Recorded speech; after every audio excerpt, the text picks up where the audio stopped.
Hello dear students. मेरा नाम अनिल कुमार श्रीवास्तव है। आज मैं जिस विषय पर चर्चा करने जा रहा हूँ वो ऑपरेशन सिंदूर से संबंधित है।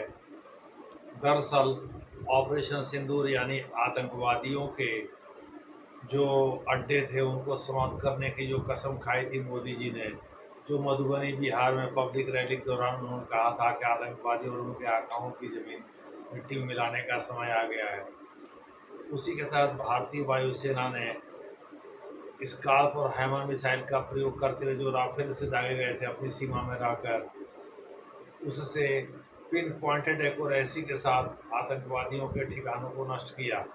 आपको मैं पहले बता चुका हूँ कि आतंकवादियों के ठिकानों को तीन भागों में बांटा जा सकता है।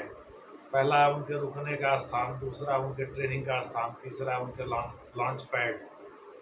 लॉन्च पैड तो ज़्यादातर पीओके में है, चूँकि वो जम्मू कश्मीर में ही ज़्यादातर घुसपैठ करते हैं और जगहों पर स्कोप कम है। कुछ पंजाब में आते हैं, कुछ पश्चिम बंगाल में बांग्लादेश के रास्ते होते हुए आते हैं, वहाँ वो अल बांग्ला और जमीयत उलमा इस्लामी के साथ मिल जाते हैं। लेकिन ज़्यादातर या कुछ नेपाल के रास्ते आते हैं, ज़्यादातर तो जम्मू कश्मीर में ही आते हैं।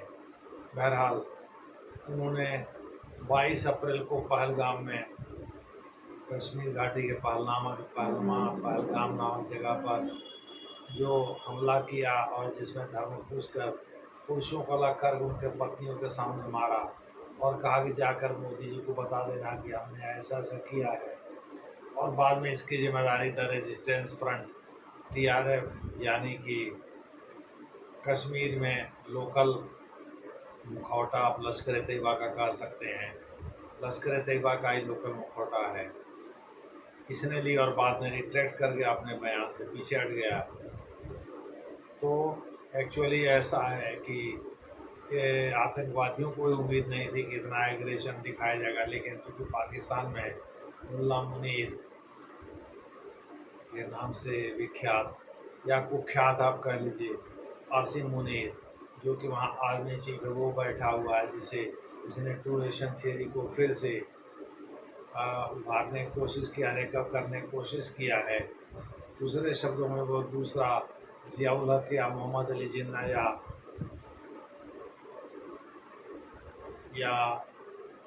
कोई और जनरल जैसे फील्ड मार्शल याहिया खान या उनके पहले जनरल अयूब खान बनना चाहता है, तो वह जो है भारत से नफरत करता है। टू नेशन थियरी दौरान उसने यही बात बताई, नहीं तो सेना की वर्दी पहन करके किसी ने भी अब तक ये जरूरत नहीं किया था कि वो टू नेशन थियरी की बात सार्वजनिक रूप से करे। पाकिस्तान के इंटरनेशनल कन्वेंशन जो इन्वेस्टमेंट कन्वेंशन था ओवरसीज पाकिस्तानियों का, उसको संबोधित करते हुए उसने टू नेशन थियरी की चर्चा की। उस वक्त इसकी कोई ज़रूरत ही नहीं थी, तो उसने आतंकवादियों को शह दिया होगा, इसमें कोई दो राय नहीं है।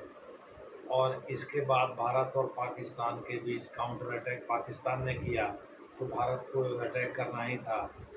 भारत के ब्रह्मोस की ताकत देख पहले तो कहा जा रहा है और भारत ने डमी एयरक्राफ्ट भेजे जिसने कि उनके रडार सिस्टम को पकड़ लिया, कहाँ वो इंस्टॉल हैं, और उनके HQ-9 जैसे एयर डिफेंस सिस्टम को भी पकड़ लिया, और उसके बाद से फिर रियल तरीके से प्रहार करके और उसको ख़त्म कर दिया।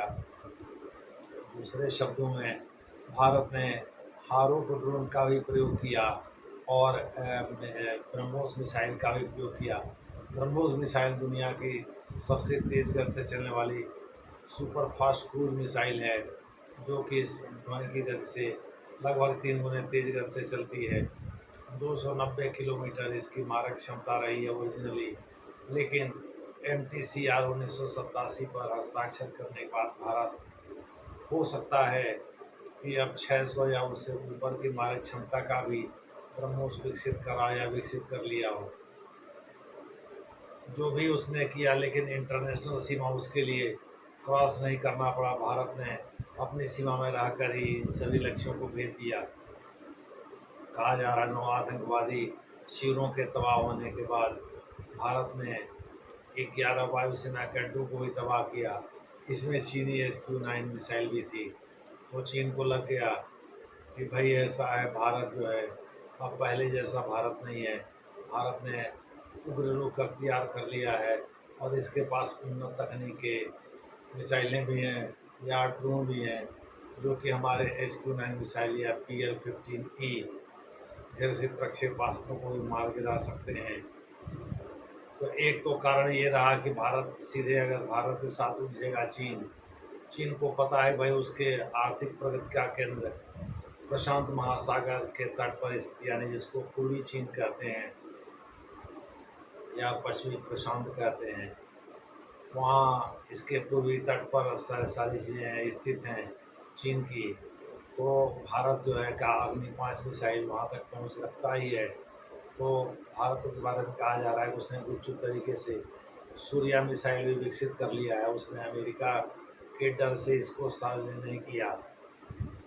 काली 10,000 और काली 20,000, जो कि एक लेजर बीम की तरह से काम करता है, जो इलेक्ट्रॉनिक सिस्टम को ही रद्द करता है। इसका भी प्रयोग भारत कर किया होगा या कर सकता है। हालांकि इसको भारत ने अभी भी गोपनीय ही रखा। भारत ने इसके बारे में कोई खुलासा नहीं किया है।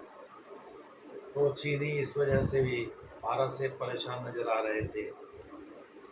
तो सीधी लड़ाई चीन के साथ संभव नहीं थी। हालांकि जनरल बिपिन रावत कहा करते थे भाई जब हमको 42 स्क्वाड्रन फाइटर जेट की ज़रूरत है तो वो इसलिए कि हमको टू एंड हाफ फ्रंट वार लड़ना है।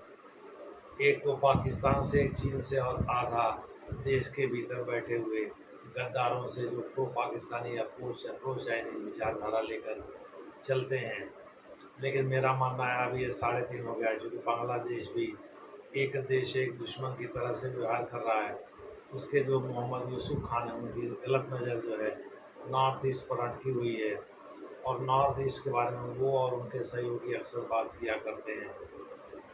तो चीन इस वजह से नहीं उलझना चाहता भारत से। एक तो इसकी आर्थिक प्रगति बहुत ढीली है, दूसरे शब्दों में ये 3.4 या 4.4% एनुअल GDP ग्रोथ के साथ आगे जा रहा है, जबकि भारत 6.5 के आसपास GDP ग्रोथ के साथ आगे बढ़ रहा है। एक तो भारत की प्रगति से चिढ़ता है ये, और उसको लगता है सीधे अगर लड़ेंगे कहीं भारत ने अपने ब्रह्मास्त्र का प्रयोग कर दिया या ब्रह्मोस मिसाइल की जगह, ब्रह्मोस मिसाइल तो भारत में चीन के पड़ोस में भी बेच रहा है, तो ब्रह्मोस मिसाइल की जगह किसी और मिसाइल का प्रयोग कर दिया तो हमारे पूर्वी तट जो इकोनॉमिक नर्व सेंटर है वो ख़त्म हो जाएगा। हम आर्थिक रूप से कमज़ोर हो जाएंगे, तो सेना पर कहाँ तक खर्च करेंगे। हमारा सारा भौकाल जो है टाइम टाइम फिस हो जाएगा। तमाम तरह के फैक्टर हैं। पीओके के नीलम घाटी से, यानी गिलगित बाल्टिस्तान के नीलम घाटी से, खास करके शक्सगाम घाटी से इसका सीपे गुजरता है। वहाँ चीनी कमांडो इसकी रक्षा कर रहे हैं। भारत ने बहुत होशियारी का परिचय दिया, नरेंद्र मोदी जी ने बहुत होशियारी का परिचय दिया कि उन्होंने चीनी कमांडो की परवाह किया और पीओके लेने की जिद नहीं ठानी। नहीं तो जिस तरह से देश का सेंटिमेंट था उस तरह से तो पीओके लेने की जिद दूसरा कोई नेता रहता तो ठान देता, और ऐसे में वो पीओके में ही उलझ जाता। उसके 2-3 लाख सैनिक वहीं उलझ जाते, चूँकि चीन भी आ जाता, चूँकि वहाँ चीनी सैनिक उसको सुरक्षा, सीपे को सुरक्षा, चाइना पाकिस्तान इकोनॉमिक कॉरिडोर को सुरक्षा दे रहे हैं। चाइना पाकिस्तान इकोनॉमिक कॉरिडोर भी चीन जो है डर के कारण ही बना रहा है, क्योंकि उसको समुद्र से सुंडा जलडमरू मध्य जो कि हिंद महासागर में है, और मलक्का जलडमरू मध्य जहाँ हिंद महासागर और प्रशांत महासागर इंडोनेशिया के पास मिलते हैं, जावा और सुमात्रा के बीच में, वहाँ स्थित है। और कहा जाता है ये मोस्ट मिलिट्राइज जोन है वर्ल्ड का, यानी सबसे अधिक सैन्यकृत क्षेत्र है। यहाँ अमेरिका को उपस्थिति हमेशा रहती है। तो चीन इन झमेला से बचने के लिए सीपेक पर काम कर रहा है। ओरिजिनली 46 अरब अमेरिकी डॉलर का ये प्रोजेक्ट था, अभी तो बढ़ करके यह 60 अरब अमेरिकी डॉलर का हो गया है। तो इसमें लगभग 25 अरब अमेरिकी डॉलर तक का काम हो चुका है। तो इस वजह से, और मेन काम जो है पीओके में ही हुआ है, गिलगित बाल्टिस्तान एरिया में, नीलम घाटी एरिया में, वहाँ 15 छोटे छोटे बहुत सारे प्रोजेक्ट भी चला रहे हैं, 4-5 बड़े प्रोजेक्ट भी चला रहे हैं। चीन चीन और टर्की दोनों चला रहे हैं। तो चीन को लगा कि भाई सीधे भारत के साथ उलझने में आर्थिक प्रगति हमारी ढीली हो जाएगी, और वैसे इकोनॉमिकली बहुत परेशान भी है चीन अपने आंतरिक हालात की वजह से।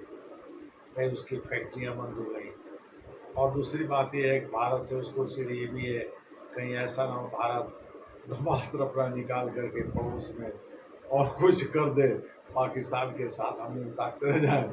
तो भारत के साथ जो व्यापार हो रहा है, जो व्यापार संतुलन हमारे फेवर में है, वो भी बिगड़ जाएगा, वो भी कमाई जाएगी और सिपक भी जाएगा। झूठे इससे उलझने से बढ़िया है कि पाकिस्तान को ही लड़ाओ और पाकिस्तान को पीछे से उल्टा आप देते रहो कि बेटा हम तुम्हारे साथ हैं, लड़ो, कुछ नहीं होगा, हम तुम्हारे साथ हैं, हमारे इंस्ट्रूमेंट सारे तुम्हारे साथ हैं। जबकि मिलिट्री एसेट जो चाइनीज़ मिलिट्री एसेट हैं उनकी दुर्गति चीन देख चुका है। इसे युद्ध 3-4 दिन के शॉर्ट युद्ध, हालांकि युद्ध का नाम तो नहीं लिया मोदी जी ने या पाकिस्तान ने, लेकिन 3-4 दिन के शॉर्ट युद्ध के दौरान चीन इस चीज़ को देख चुका है। तो चीन आर्थिक प्रगति और सीपेक तथा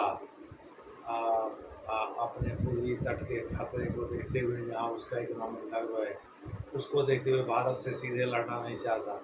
वो चाहता है पाकिस्तान ही लड़े, भाई पाकिस्तान भी लड़ा देश है, उसका आगे दांत में पीछे पगाह वाली बात है। तो वो लड़ेगा, अगर भिड़ेगा तो हम पीछे से थोड़ी बैकिंग दे देंगे और बाद में जा कर के घाव पर मलहम लगा कहेंगे अरे हम होते तो हम ये करते, हम वो करते, शेखी बगा देंगे।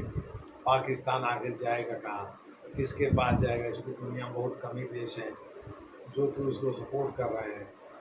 तो पाकिस्तान फिर हमारे ही पास आएगा, उसमें सबसे ताकतवर हम ही हैं। तो पाकिस्तान फिर हमारे ही पास आएगा, औकात बनाना उस समय हमारे लिए आसान होगा। तो इस प्रकार से चीन जो है काम कर रहा है। दूसरे शब्दों में चीन भारत से इसलिए सीधे पंगा नहीं लेता, उससे उसकी आर्थिक प्रगति तो टूटेगी, प्रभावित तो होगी। उसका सीपेक प्रोजेक्ट भी जाएगा, भारत के साथ जो व्यापार है वो भी खत्म होगा। दूसरे शब्दों में पूर्वी तट उसका प्रशांत के किनारे स्थित है, वहाँ तक अग्नि 5 की पहुँच है। तो अग्नि 5 एक MIR multiple independent re entry vehicle है, एक साथ 8 से 10 टारगेट को भेज सकता है, जिससे चीन को भारी नुकसान की आशंका है। इसलिए भी चीन भारत से सीधे नहीं उलझता। और दूसरी बात यह है कि भारत से सीधे उलझने में भारत का व्यापार भी जाएगा, जो कि 2020 से बंद था। 2020 से अभी तक जो है सारे फ्लाइट पर, हालांकि व्यापार तो हो रहा था लेकिन फ़्लाइट पर पाबंदी पूरी तरह से थी। अब फ्लाइट खुली है बीजिंग और बॉम्बे से बीजिंग जाने के लिए। तो इस प्रकार से चीन नहीं चाहता कि उसकी आर्थिक प्रगति हार्ड हो। वैसे भी चीन की आर्थिक प्रगति annual GDP growth rate Bharat से काफ़ी कम है, 2% कम है। उसको ये डर है कहीं भारत आगे न निकल जाए, हम पीछे न छूट जाएं, फिर दक्षिण एशिया में सब भारत की ही पूजा करेंगे, हमको कोई क्यों पूछेगा। हमारा जो भौकाल है वो बने रहना चाहिए।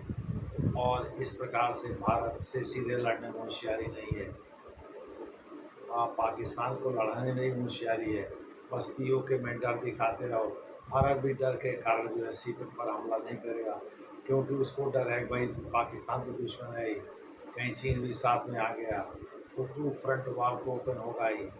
और कहा जा रहा है टाइम्स ऑफ इंडिया खबर के अनुसार कि 2 सैनिक टर्की के थे जिन्होंने वहाँ के ड्रोन को ऑपरेट किया और भारत पर हमला किया छोड़ा। ऐसी दशा में हो सकता है टर्की भी साथ में हो ले। अज़रबैजान और ईरान की भी चर्चा हो ही रही है। तो भारत जो है चारों तरफ से घिर जाएगा। लेकिन नरेंद्र मोदी ने बहुत होशियारी का परिचय दिया, ज़बरदस्ती का हवाई लूटने के चक्कर में नहीं पड़े, इमोशनल नहीं हुए। इसीलिए राजनेता की मोटी खाल होती है। राजनेता से सीखना जरूरी होता है जीवन के किसी भी क्षेत्र में। प्रगति के लिए राजनेताओं से, खास करके नरेंद्र मोदी जैसे घाघ राजनेताओं से सीखना बहुत ज़रूरी होता है। जब तक आपकी खाल मोटी नहीं होगी तब तक जीवन के किसी क्षेत्र में आप प्रगति नहीं करेंगे। धन्यवाद।